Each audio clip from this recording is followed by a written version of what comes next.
Okay, if we are ready, we are going to go live in 5, 4, 3, 2, 1.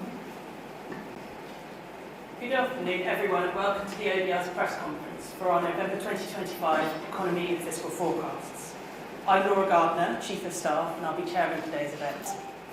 I'm joined by the three members of the Budget Responsibility Committee, the Chair Richard Hughes, Professor David Miles, and Tom Josephs. In a moment, Richard will run us through a summary of the forecast we've just published, after which the committee will take questions from both those here in the room with us today and those joining us online.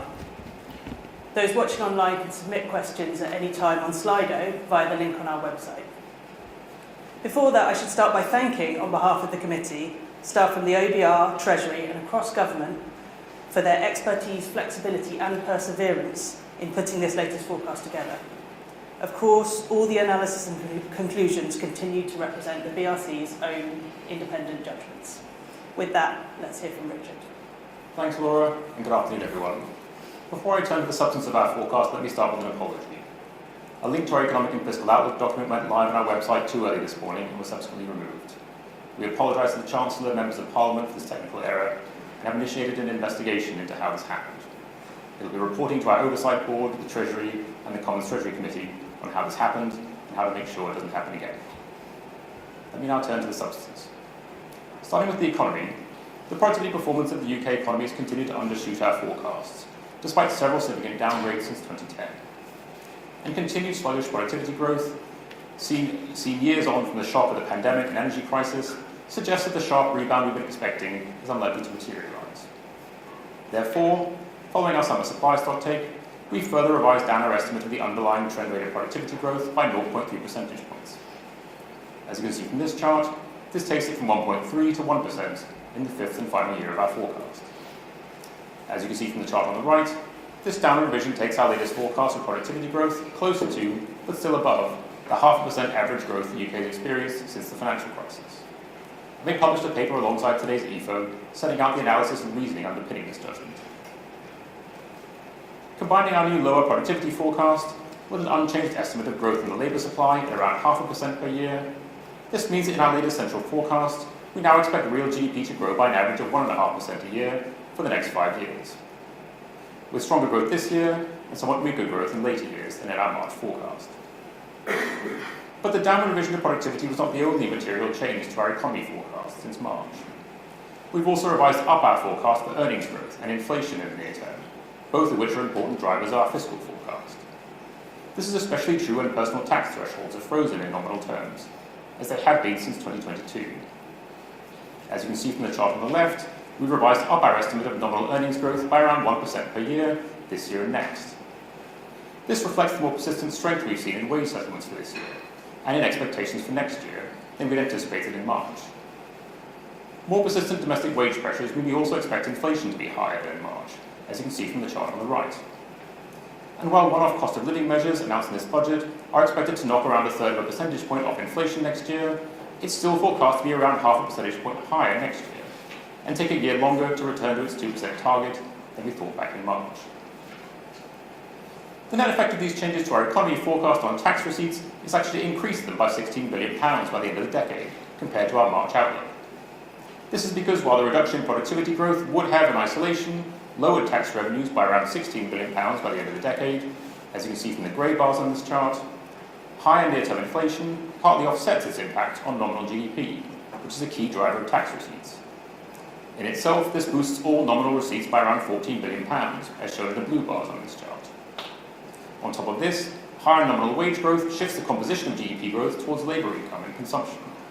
And because these are both more than twice as tax-rich as business profits and investment, especially in the context of frozen personal tax thresholds, receipts are boosted by a further £11 billion, courtesy of this compositional effect.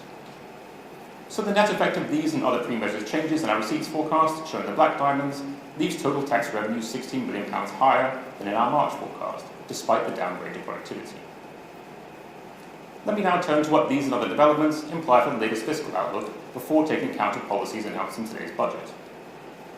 As you saw in the previous chart, the net effect of changes to our economy forecast increased receipts and therefore reduced borrowing by £16 billion by the end of the decade compared to our March forecast.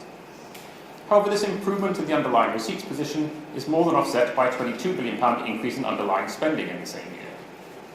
In particular, higher inflation and disability caseloads are expected to push up the cost of welfare spending by around £8 billion. Higher borrowing and interest rates increase the cost of servicing the government's £3 trillion stock of debt by around £4 billion. High departmental and other central government expenditure adds £6 billion per year to spending in the middle years of the forecast. And last but by no means least, we've significantly revised up our forecast for local authority spending by around £8 billion, based on both higher outturn data and a much higher estimate of future spending on special educational needs. Taken together, and before accounting for the impact of budget policies, these and other changes to our underlying fiscal forecast added around £6 billion to borrowing in 2029-30. And with the same impact on the current deficit, this left the Chancellor still meeting her target to balance the current budget in that year by around £4 billion in our pre-measures forecast. Against this slightly weaker underlying fiscal position, the Chancellor's autumn budget included an array of spending and tax increases. Starting on the spending side, first it pays for the reversals to previously announced cuts to winter fuel payments and health-related benefits announced over the summer at a cost of £4 billion per year. Second, it pays for the increases in departmental spending announced during the June spending review at an average cost of £1 billion a year over the next 3 years.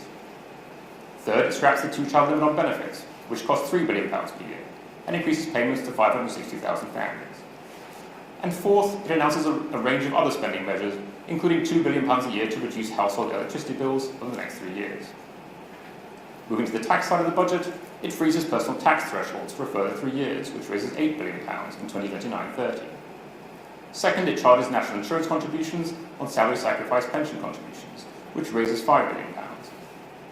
Third, it increases income tax rates on dividends, property and savings income by 2 percentage points, which raises £2 billion. And there are a host of other tax measures raising a further £11 billion, which you can read about in Chapter 3 of our EFA. Adding the cost and yield from budget policy measures to the pre-measures fiscal position from before, budget policies further increase spending in every year, and by £9 billion by the end of the decade.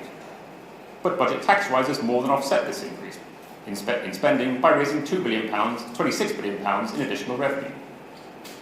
All these policy changes, together with their indirect effect on the economy, and the forecast changes I described earlier, leave borrowing £15 billion higher next year, but £6 billion lower by 2029-30. And because some of the extra budget spending is in the form of investment, the current budget is improved by £12 billion in that year, compared to our March forecast. Taking both forecast and policy changes together, the budget pushes both tax receipts and spending higher as a share of GDP. Receipts are up by £38 billion by the end of the forecast, and the tax to GDP ratio reaches a new high of 38% of GDP by the end of the decade. Spending is also higher every year by around £33 billion, and on a flatter profile than forecast in March, due to both forecast and policy changes. By the end of the decade, spending settles at just over 44% of GDP, which is 5 percentage points higher than it was before the pandemic. Looking at what this implies for the overall path of borrowing as a share of GDP is projected to fall from just over 5% last year to 4.5% this year to 2% from 2029-30. And the near-term loosening in this budget shifts back the weight of the planned fiscal consolidation by a year relative to March. The composition of consolidation is also now more tax-heavy, with increases in tax accounting for 3/4 of the reduction in borrowing as a share of GDP, and reductions in spending account for the remaining quarter. This compares to around 2/3 tax and 1/3 spending in last autumn's budget. Debt rises over the forecast from 95 to 97% of GDP in 2028-29, before falling back to 96% in 2030-31 due to a one-off repayment of the Bank of England. Compared to our March forecast, debt is around 1.5% of GDP higher on average over the next 5 years. Looking at what all this means for the specific aggregates targeted by the Chancellor in her fiscal rules, starting from the £10 billion the Chancellor had against her current balance target in March, underlying forecast changes reduced the margin against her current balance target by £6 billion. Meaning the fiscal rules were met by £4 billion in our pre-measures forecast. Budget policies improved the current budget in 2029-30 by £18 billion. So the current balance target is met in our post-measures forecast by a margin of £22 billion, which is more than double the £10 billion headroom the Chancellor set aside in her first 2 fiscal events. And this increases the Chancellor's probability of meeting her fiscal mandate from 54% in March to 59% in this event. Turning to the Chancellor's target to get net financial liabilities falling as a share of GDP by 2029-30, this is also expected to be met by an enhanced margin of £24 billion, which is somewhat higher than the £15 billion she had in March, and increases the probability that this target will be met in outturn from 51 to 52%. To put the £22 billion margin that Chancellor's now built up against her main fiscal target in context, it's now roughly equal to the average revision to our pre-measures forecast between fiscal events of around £21 billion. And as you can see from this chart, it's 3/4 of the £29 billion average margin that previous Chancellors have set aside against their fiscal rules. But it's still less than half the £54 billion average difference we now forecast in final outturn for borrowing in 4 years' time, which is the current distance to the Chancellor's target. More generally, even if the government were to meet its fiscal rules and reduce overall borrowing below the roughly 2.5% of GDP it invests every year by the end of the decade, this would only reduce the UK government's deficit to the level that the average advanced economy had already achieved several years ago, as you can see from the chart on the left. And it would only just be enough to stop the government's debt, which has tripled since the start of the century, from continuing to rise, and stabilise it at 96% of GDP by the end of the decade. That would still leave us with a debt-to-GDP ratio of around twice the advanced economy average, and the 6th highest amongst 32 advanced economies, which you can see from the chart on the right. And we would still be devoting more of our national income to paying the interest on that debt than at almost any time in our post-war history.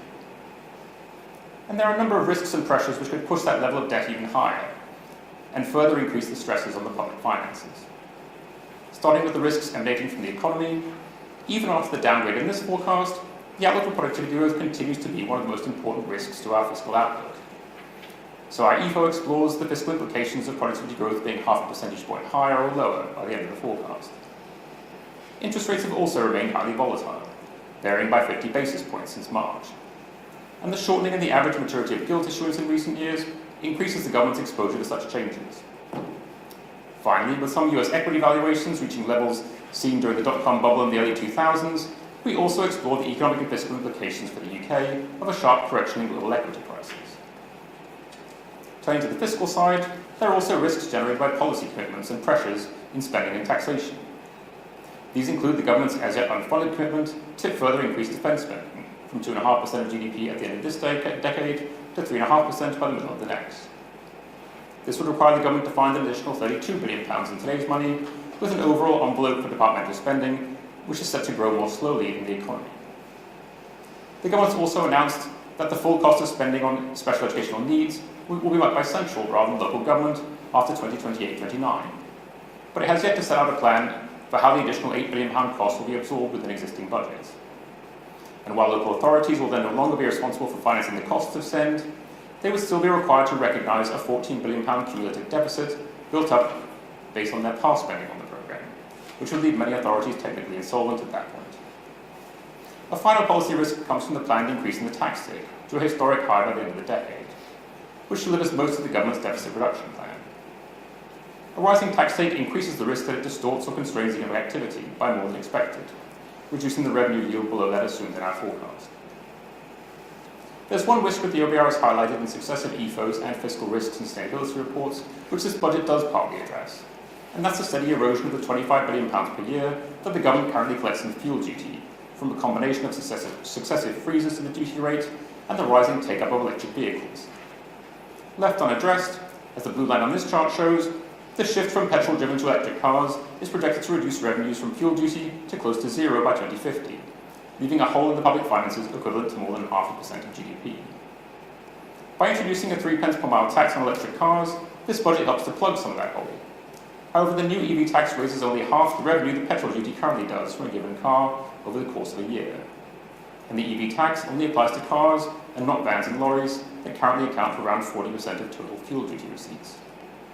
Therefore, the new EV tax, as currently configured, only replaces around a quarter of the total revenue the Exchequer is set to lose from the steady decline in the number of total petrol and diesel-driven vehicles between now and 2050. And it would still leave a hole in the public finances of around £15 billion in today's money by the middle of the century. Let me now conclude. To sum up our latest pre-measures forecast, we expect the economy to grow by 1.5% on average over the next 5 years, which is 0.3 percentage points slower than in March due to weaker underlying productivity growth. But we also expect wage growth and inflation to be higher, the net result of which boosts overall tax receipts by £16 billion in 2029-30. but underlying spending pressures on local authorities and on welfare and debt interest have also increased, which leaves total spending £22 billion higher in the same year. These forecast changes result in a modest deterioration in the pre-measure's fiscal outlook, with borrowing £6 billion higher and the margin against the Chancellor's current balance target reduced by the same amount. Against this backdrop, the Chancellor's budget delivers a £12 billion increase in spending on average over the next 5 years and a £26 billion tax rise by the end of the decade. Taken together, these budget policies increase borrowing over the next 3 years by £5 billion on average, and then reduce it over the following 2 by an average of £13 billion, shifting the weight of fiscal consolidation back by a further year. The net effect of these forecasts and policy changes is to boost the margin against the Chancellor's current balance target from £12 billion to £22 billion. And while this is double what she had in March, and roughly equal to the average movement between forecasts, it's still less than half the difference between our 4-year forecast and final outturn. And even if this rule were met, it would still leave the UK with £60 billion more debt by the end of the decade than we forecast in March, an overall debt burden which is twice the advanced economy average, and the country continued to pay more to service that debt than at almost any other time in its post-war history. And with that, I'll hand things back to Laura to manage the Q&A. Thank you, Richard. We're going to take some questions in the room first, and then I will turn to Slido. Have we got a mic? Let's go to the gentleman at the front, please, Raf, to start with. Thank you. John Craig from Sky News. Sir, a Chancellor of the Exchequer resigned for less. This leak today is more damaging than Hugh Dalton in 1947, who quit, or the budget leak to the Daily Mirror in 1996. Have you offered to resign? And if not, why not? The document was unintentionally uploaded onto our website too early. We've initiated an investigation into how and why it happened. That investigation will report to our oversight board, to the Treasury, to the Treasury Committee, and I will abide by the recommendation. So if they say you should resign, you'll go, will you? I will abide by the recommendations, and I always serve, and so long as I have the confidence of the Chancellor and the Treasury Committee. But this is a very serious leak. We take it very seriously, which is why we initiated an investigation and why it will report to the Treasury Committee and the Treasury. Do you know how it happened? We're launching the investigation. I'm not going to claim this. Does that mean you don't know how it happened? At the moment, we understand how it happens, but we want to get to the fundamental causes and make sure it doesn't happen again. Has anybody been disciplined or anything like that? We've been focused on getting our EFO out into the public at the right time in light of this, in light of what happened. When the report is finished, we will give it to the Treasury, we will give it to the Treasury Committee, and we will publish it. And I will abide by the recommendations of the Chancellor and the Treasury, in whose confidence I serve from day to day. Was it a mistake in your organisation? It was a mistake in the OBR. Thanks. Let's go to the gentleman behind, and then I'll come over to this side. Jack Barnett from The Times. The probability forecast, the headroom, is only nudged up ever so slightly. It's 59% now. I think it was around about 54% previously. But the actual headroom has more than doubled. I mean, what level of headroom does the Chancellor need to get to before you can give her fiscal rules a clean bill of health? Are we looking back to the George Osborne coalition era of £70 billion? Tom, do you want to first go there, please? Sure, thanks. Well, I mean, the Chancellor is meeting her fiscal rules in this forecast by 22 billion, and that is under our central forecast. So, you know, she is meeting the rule. There is a huge amount of uncertainty around our forecasts, which is why, you know, the probability of achieving the forecast is still, as you say, around 59%. The margin that the Chancellor now has is twice the margin that she had previously, and it's around 3/4 of the margin on average that previous Chancellors have kept. And it is roughly equal now to the average change in our forecast, from forecast to forecast. But it is also much less than the average difference between our forecast 4 years hence and actual outturn. And as I say, that reflects the risks around any fiscal forecast. You know, we are forecasting the difference between £1.5 trillion worth of spending, £1.5 trillion worth of receipts, all of which are driven by a huge number of factors across the economy, taxpayer behaviour, and also, you know, the possibility of future policy changes. So you're essentially saying there's quite a high chance of further tax increases in the spring. Sorry, I didn't. You're essentially saying there's a high chance of another round of tax increases or spending cuts in the spring statement. No, so I'm saying, as I say, the Chancellor is meeting her fiscal rule. There is a wide range of uncertainty around the fiscal forecast. And I think David Miles wanted to add on that one. Just a few observations. I mean, first of all, I think our forecast is one about which there are symmetric risks. 22 billion in some ways sounds a very large number, and 59% sounds quite a low probability. So it can seem sort of disappointing, but I think one needs to understand what the number is. It's a 59% chance of being on the right side of the current balance 4 years down the road. If you just stuck to current policies, even though there are inevitably going to be shocks between now and then. Of course, in practice, chancellors will adjust their strategy as they go along. And so 59% would only be the chance that you get to the right place, if you will, if you didn't adjust anything in the light of the kind of shocks we've seen historically. And as I say, the risks are symmetric around that. So if we get a series of good shocks, and there haven't been many good shocks in the UK over the last 15 years, we won't be due for some, one can adjust policy in the other way, reduce taxes or increase spending. Raf, we'll come to the woman in the back and then we'll come forwards. Hi, Anna Gross here from the Financial Times. Can I ask two questions, if I may? So one is, were you notified at any point in the process that there was going to be an income tax rise? And second of all, even before the two-child benefit cap, you were forecasting £22 billion of increased spending, which is absolutely enormous. What is your assessment of what's going wrong on spending discipline? So I'm going to divide your two questions between two people. Richard, could you take the first, and then Tom, could you come in on spending, please? Mm-hmm. Yeah, so on the first question, we don't comment on policy under development. We only forecast and report on policies that are finalised in the Chancellor's budget.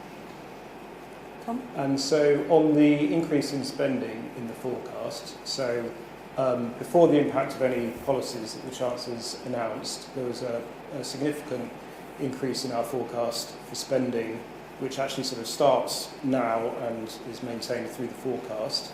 That is driven by a few different areas of spending, but in particular an increase in welfare spending. That is largely due to higher inflation, so higher benefit uprating, but it's also due to some increases in the estimate of benefit caseloads, particularly those people who are claiming for health or disability related reasons, and also higher caseloads of pensioners. There's also an increase in debt interest spending. That's largely driven by slightly higher interest rates at the time of the March forecast. Finally, there's been a big increase in local authority borrowing, and we've seen that in the last couple of years. The ONS has increased their estimates of local authority borrowing, and therefore we've reflected that now in the forecast. We think that is quite largely driven by the increased financial pressures on local authorities in a number of different areas, but particularly the cost of provision of special educational needs.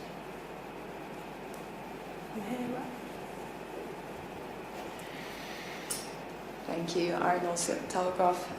How embarrassed and ashamed are you of the leak? We've apologised for it. It's not something which we like to happen in situations. It was an accident, and we will be doing an investigation, and we will act by the recommendations of that.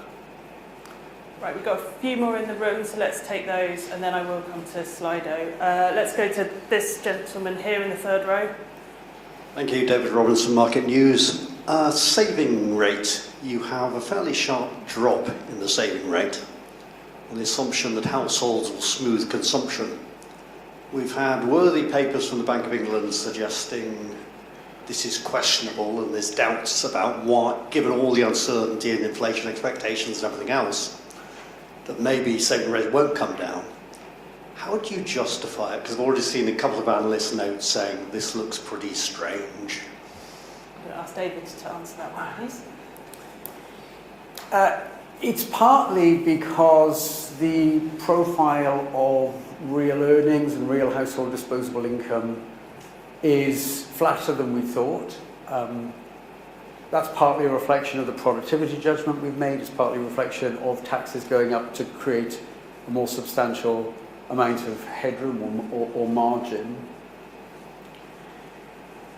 And you'd expect, I think, that if people's expectations of where their income might be going turn out to be downgraded somewhat, that they might not adjust their consumption down in the short term as much, and that would mean that there'd be a sort of degree of smoothing. It's a difficult judgment to make. It's true that savings have been, after the big shocks of COVID and the energy price increase, the savings rate in the UK has been higher than most people thought. It's a central judgment. It's one of the uncertain ones. There are risks either side of it. It also partly depends on what happens to interest rates, where we use the market expectations, which are, for at least in the short run, some reductions in interest rates. That's a marginal reduction in the incentives to save as well. So those are the sort of factors that we've taken into account on that one. Thank you. We're going to come to this gentleman here, then I will go online, but I'll come back to the one later. Hi, I'm Philip Inman from The Guardian. I had a question for David and one for Tom. One was, could you explain a bit more about the productivity downgrade? How far did you go back? What were the main points that you addressed when you looked at that? And Tom, I wondered, it was Richard mentioned about the effect of inflation and earnings on your upgrade. Is that a net figure? Does that include what the government has to pay out on extra inflation and earnings on the public sector? Or is it a gross figure? And also, the amount of money that the Chancellor says she's going to get from tax avoidance at the back end of the forecast, is that realistic? Thanks, Philip. David, on the productivity downgrade. Yeah, I mean, this is a judgment on what you might call the underlying or trend rate of growth of productivity. So it's the underlying rate, stripping out things like cyclical position of the economy, the ups and downs, or in fact the impact of shocks, which might have a temporary impact and will certainly show up in measured productivity. If you just take total output in the economy, GDP, divided by how many people are working or how many hours they're working, that's a mixture. How that moves over time is a mixture of what you might call the fundamental trend rate and being buffeted around by shocks. We've had a lot of shocks in the UK and going right back to the financial crisis. So I think it's a pretty difficult judgment to make, because you can't just take the published estimates of productivity, which themselves are subject to mismeasurement on GDP, and particularly on labour input, where there have been problems in the UK. You can't just take those measures and say, well, let's draw a straight line through the last 4 or 5 years, and that's what the future's going to look like. That would be a pretty poor estimate of the sort of underlying rate. And I think it's because of the impact of shocks that you'd expect to have a short-run impact, which could be very negative, but to be somewhat temporary, that we kind of stood back from making an adjustment in the aftermath of COVID or the energy price shock, because they were, I think, very much clouding the picture on what's happening to underlying productivity.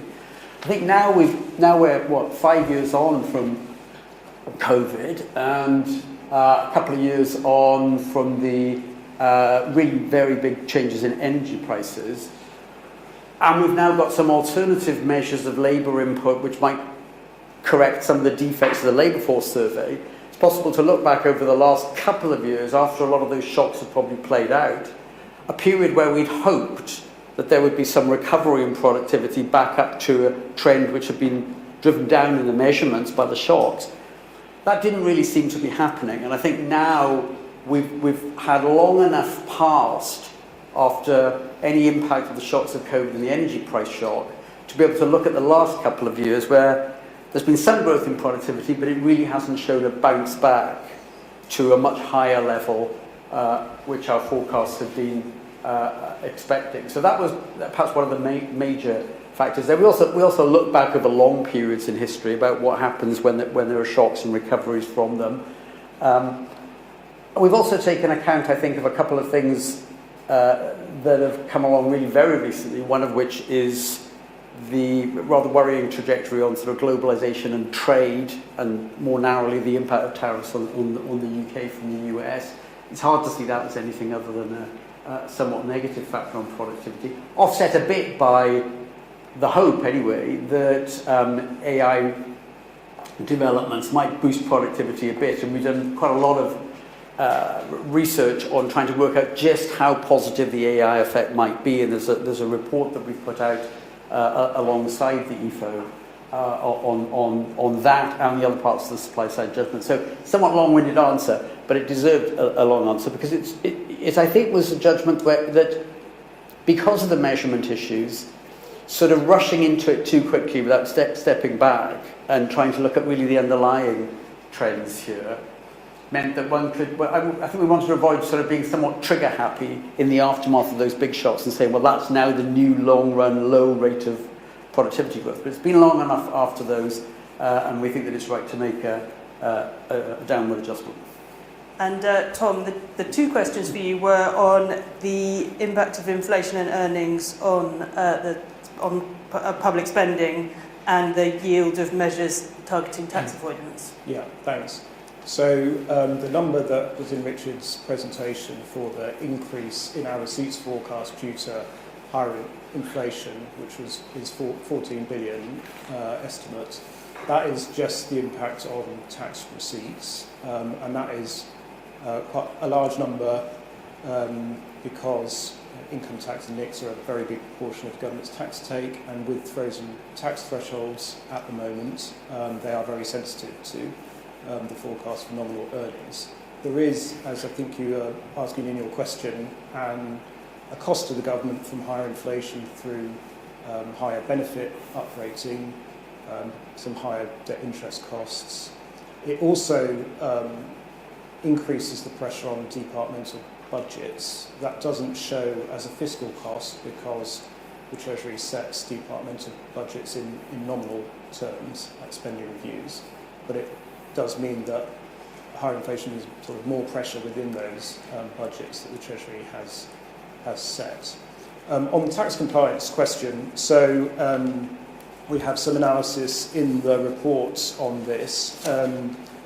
We look at, in a lot of detail, all of the individual tax compliance measures that the Treasury puts to us to try and ensure we have a reasonable central costing of the yield that they will generate. But we do underline that there is a lot of uncertainty around those costings because they do depend quite often on how the targeted group of non-compliant taxpayers will sort of respond to those changes. And we do typically build into those costings an assumption that the kind of yield from the measure will tail off over time because those non-compliant taxpayers will adjust their behaviour in response to the measure. We also look at the overall, what's known as the tax gap, which is the difference between the yield that HMRC receives and the sort of theoretical amount of tax there is out there to collect. So it's a measure of non-compliance. And test whether the forecast for the tax gap, taking account of all the measures that the Treasury is introducing, looks reasonable. What that shows at the moment is, well, if you look at the past, the tax gap came down quite significantly during the 2010s, which in large part was probably due to measures that HMRC was taking. It's been relatively flat since 2017-ish. And on the basis of the measures the government introduced at the last budget and this budget, we forecast that it will fall by around a percentage point. So a similar sort of fall to the one we saw in the 2010s. We think that's a reasonable central estimate and reflects both additional resource that HMRC is putting into non-compliance and, as I say, a large number of measures targeting specific areas of non-compliance. But there's certainly a lot of risk around those estimates. Does that mean I'm right to assume from your answer on the first point that departments will absorb these extra costs? There's nothing I'll find in the report that says where these costs will, the net cost. It's just something that they're going to have to absorb in their Yeah. existing comprehensive spending review finance. Yeah, so I mean, the Treasury made some small changes to the allocations that it sets at the spending review, but they are mainly to fund new policy announcements that the Chancellor made either at the spending review or in the budget. We're going to take one more question from the room for now. Paul Wallace, in terms of fiscal consolidation, isn't this a make me chaste but not yet budget, and just how credible is it? Richard.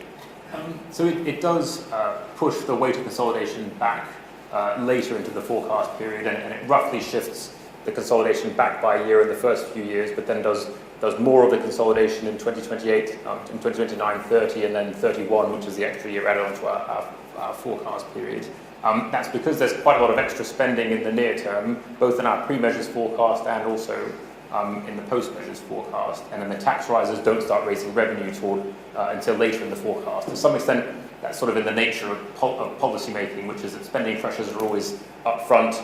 Taxes only generate additional revenues when you put up the rates and activity rises. So, but it does follow a pattern of government's fiscal consolidations, which is, they have tended to slip. We've seen successive governments have plans for reducing the deficit to roughly the levels that the Chancellor is trying to get to by the end of the decade. And for various reasons, both shocks as well as new pressures emerging, the deadline for that consolidation slips.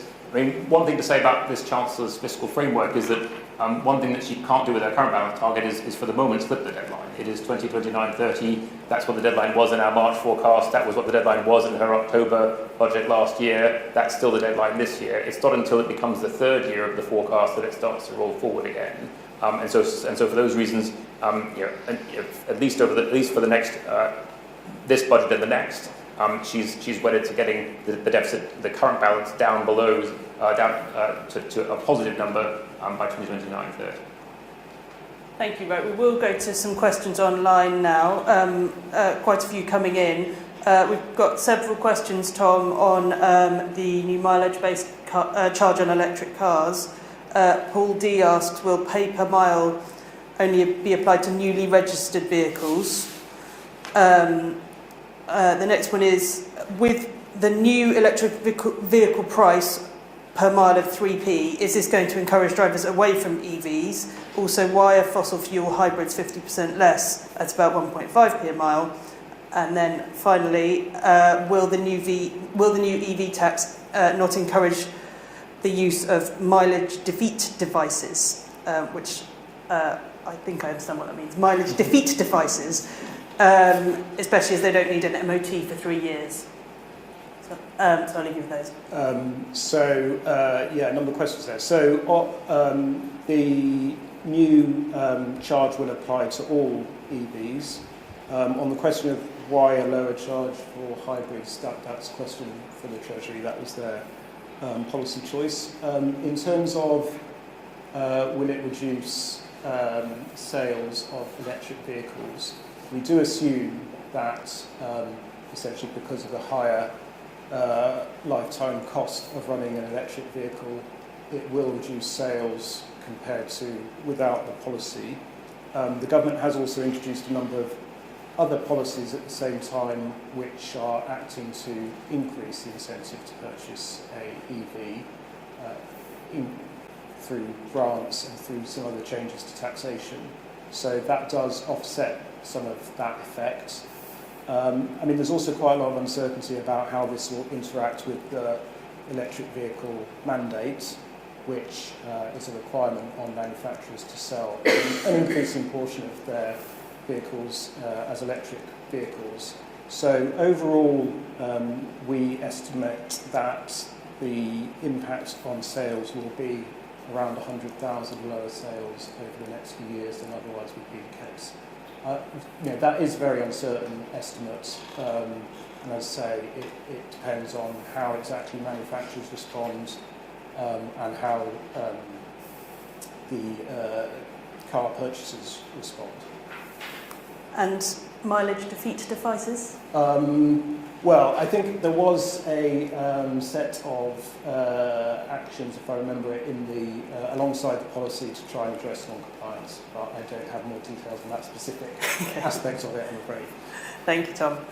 David, could you explain why this budget is a near-term boost to GDP?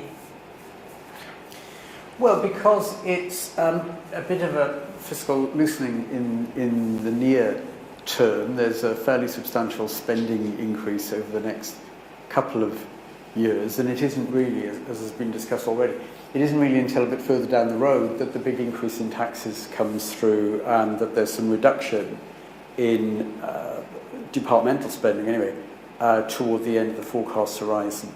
So it's a slight, what you might call a sort of old-fashioned Keynesian demand boost to the economy in the very near term, and it pushes the growth rate up a little bit. Too late for it to have an effect this calendar year, but next year a little bit. It's kind of fairly muted, that impact. And in fact, if one looks at the sort of forecast for GDP, our central forecast anyway, about something that's pretty uncertain, but the central forecast are that you get pretty close to 1.5% growth in real GDP in the UK from now on until the end of our forecast horizon over the next 4 years.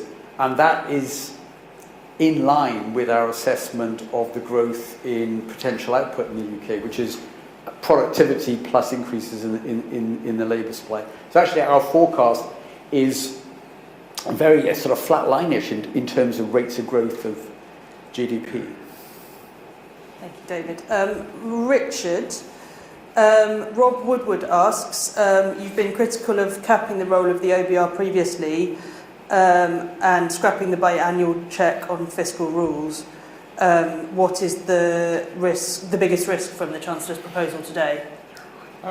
So the Chancellor announced today that they're going to amend legislation to mean that the fiscal rules are only assessed once rather than twice a year, but also makes it clear that we'll continue to produce 2 forecasts a year, full 5-year economic and fiscal forecasts, which will include forecasts for the fiscal aggregates included in the Chancellor's fiscal target. So there'll be no loss of transparency from the perspective of the public, Parliament, and taxpayers having an understanding of the state of the public finances and the outlook for them. I think the implication is that there won't necessarily be responses from policy to our forecasts in the spring. It'll be more of a kind of health check on the state of the public finances and on where the economy is heading, and a waypoint on the way toward an autumn budget, which will be the focus of fiscal policy making. And I think, as I said in my presentation, the headroom that the Chancellor's now built up against her fiscal rules of around £22 billion is around the average forecast to forecast change between our forecasts, which also means that it's more, there's a better chance that the rules are still being met in our spring forecast than when she had lower headroom. Thank you, Richard. A question probably for you, Tom, on the 2-child benefit limit.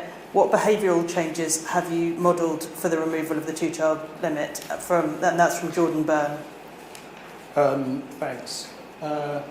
So in the estimated cost of that measure, there is an assumption that around 25,000 additional families claim universal credit that are not currently claiming universal credit because of the increased generosity with the 2-child limit removed. That is the main behavioural assumption that's made in that costing.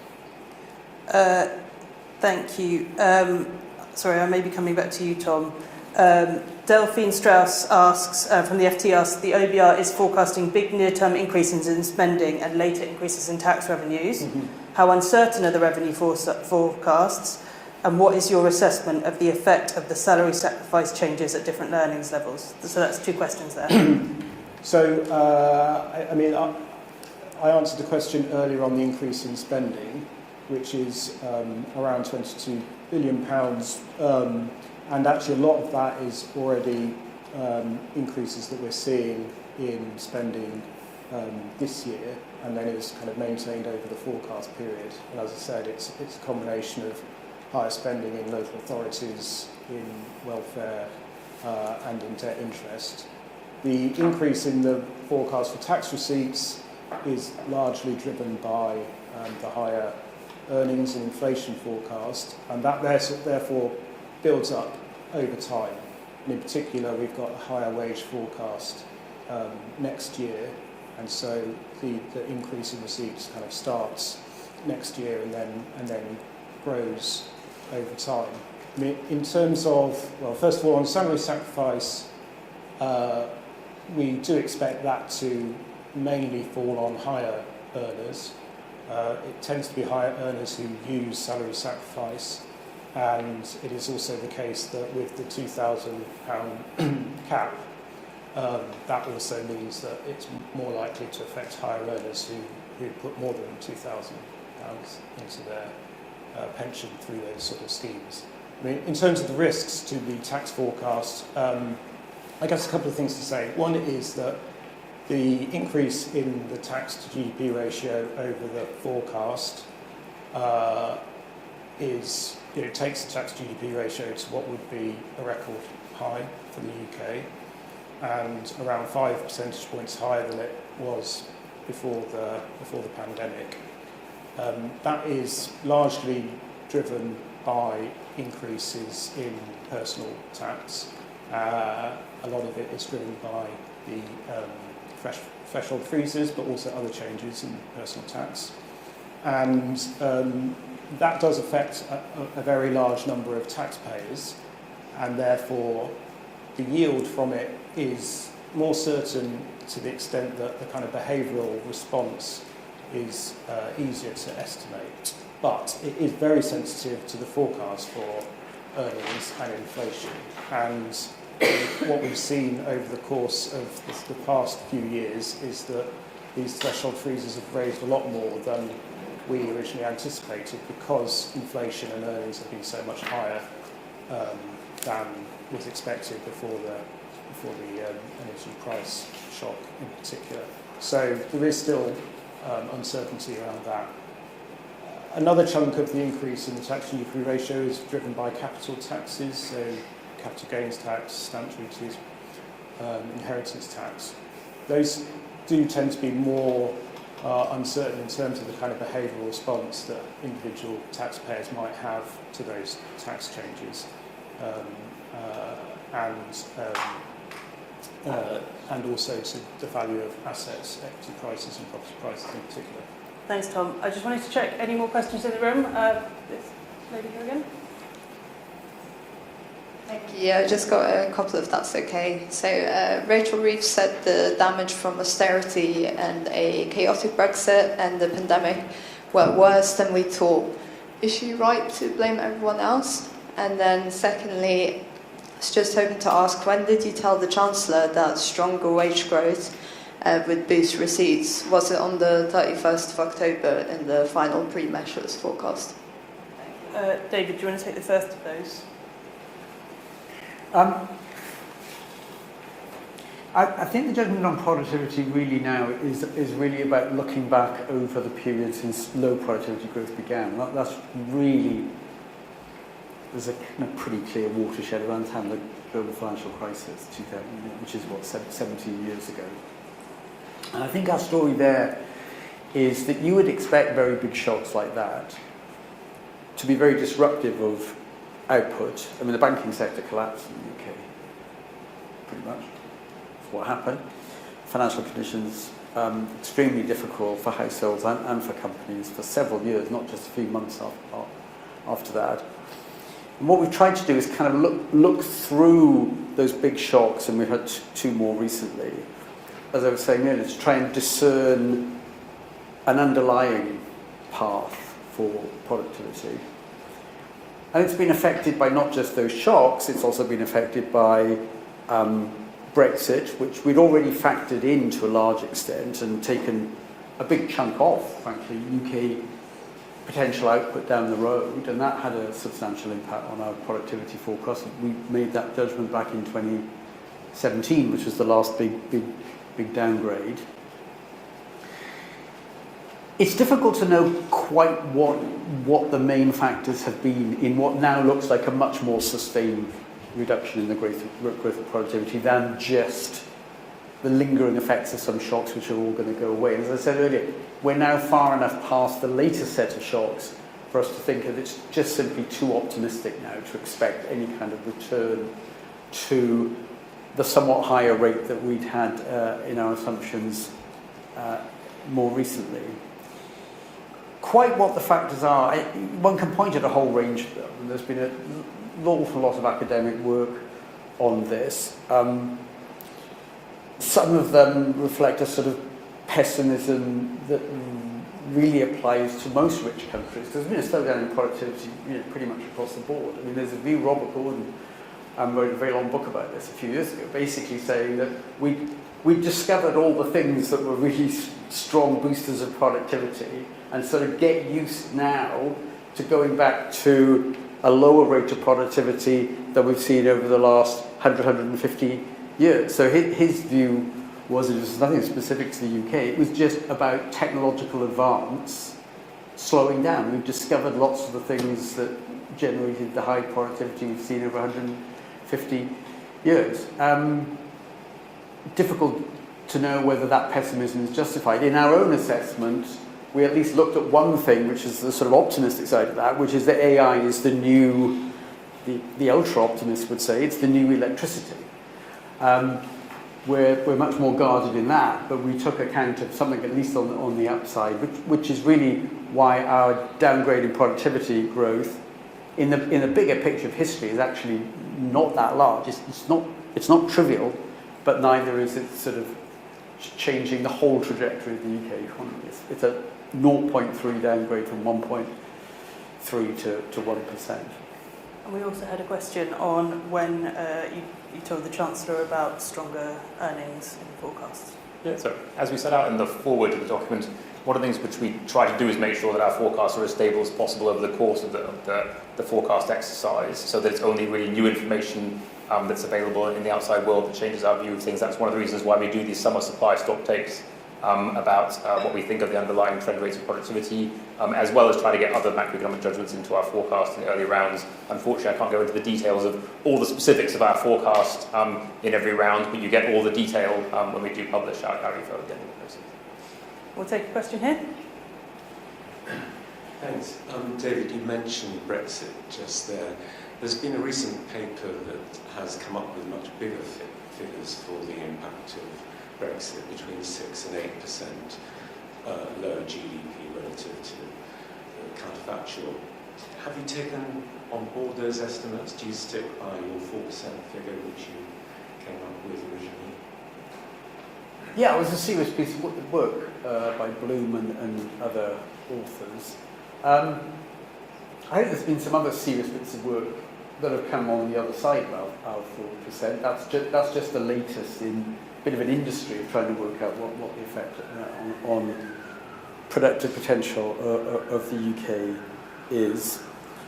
We didn't feel that latest study was so utterly convincing that the many studies on which we base the 4% number should now be, in a sense, put to one side, and the latest one, let's give that 100% weight.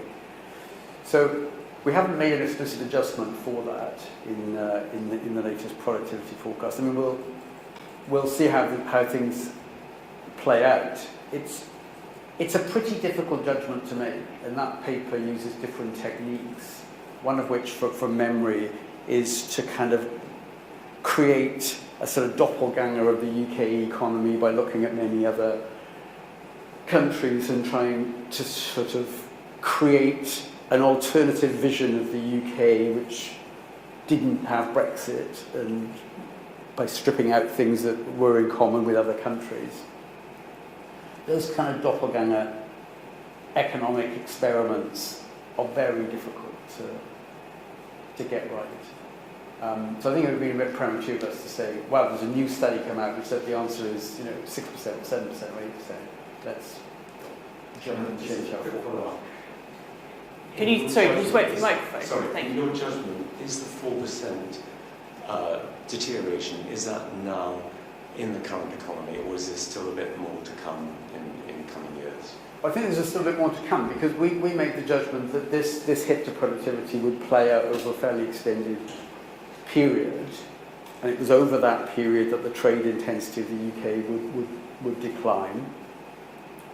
So, and it was a judgment made, where are we now, 20, 25, I mean, sort of 5 or 6 years ago, when it became a bit clearer what the leaving agreement was. So it's certainly got some way to play out, and I don't think the whole of that effect is yet played through. Thank you. A final chance in the room? Okay, we've got a few more minutes for questions online. Tom, Suchan asks, who is bearing the greatest burden of the tax rises in this budget? I set out in answer to the previous question the increase in the tax GP ratio over the forecast, and also the main additional yield that the Chancellor has raised at this budget is coming through personal tax increases, the personal tax threshold freezes in particular, which obviously apply to anyone who is working, then after that there are a wide range of other tax increases which are aimed at particular groups of taxpayers. Thank you. A couple of questions for you, David, on different topics. The first is your inflation forecast is 2.5% for 2026, but this did not include the downside surprise for inflation in September. Had the OBR used that, would that imply inflation returning to target earlier in your current forecast? And a question from Delphine Strauss at the FT. The forecast for real household disposable income has been cut. How does growth over the coming years compare with historical levels? On real household disposable income, the central forecast is for a period of very low growth in real household disposable income per person, per capita, in the UK. I mean, after this year, looking forward, it's running at about 0.2, 0.3% a year. I mean, that's substantially lower than the long run average in the UK. And it's a disappointingly low number. It reflects partly the productivity judgment, and partly that the tax takeout of GDP, which obviously is a factor behind disposable income, is rising, and there's some pretty big tax increases down the road. So it's hardly surprising, given those things, that you get a pretty low growth in real household disposable income. Again, on the central forecast, and there are risks either side of that. On inflation, if I remember correctly, the September figure, the question was about the September figure, yeah. I think. Well, we certainly, so that would have been published in October. I mean, we certainly had access to that, and we're going to adjust our forecast in the light of that. So I think, I don't think it's quite right to say that, we ignored that. Obviously, 1 month's number, can jump around for all kinds of reasons. We certainly also took account in projecting forward into next year. I think the biggest effect comes through of the sort of reduction a bit in the price level, and therefore the inflation rate in 2026 from some of the budget measures. But I suppose the story of the forecast is that relative to where we were in March, there have been somewhat higher inflationary pressures, and therefore it takes a bit longer on our central forecast anyway for consumer price inflation to get back to the target. But it does get back there. It's now during the course of 2027 rather than next year. Thank you. And we've got time for just one more question, and it's going to be from the room in a late twist. Anna Gross again from the FT. Why did the planning and infrastructure bill and also some of the employment support measures not boost your GDP growth forecast, which I think the Treasury was very much hoping that they would? I'm going to ask you to take that one and wrap us up, Richard. I mean, the short answer is that they're still going through Parliament. Some of the important details are yet to be specified, in particular for employment rights, the probation period, which is one of the key details to understand, to estimate its impact on things like labour supply and business employment decisions, are things which are yet to be specified. They're going to be in secondary legislation, so we're going to have to wait the details on those bits of legislation before taking into account that. Thank you, Richard.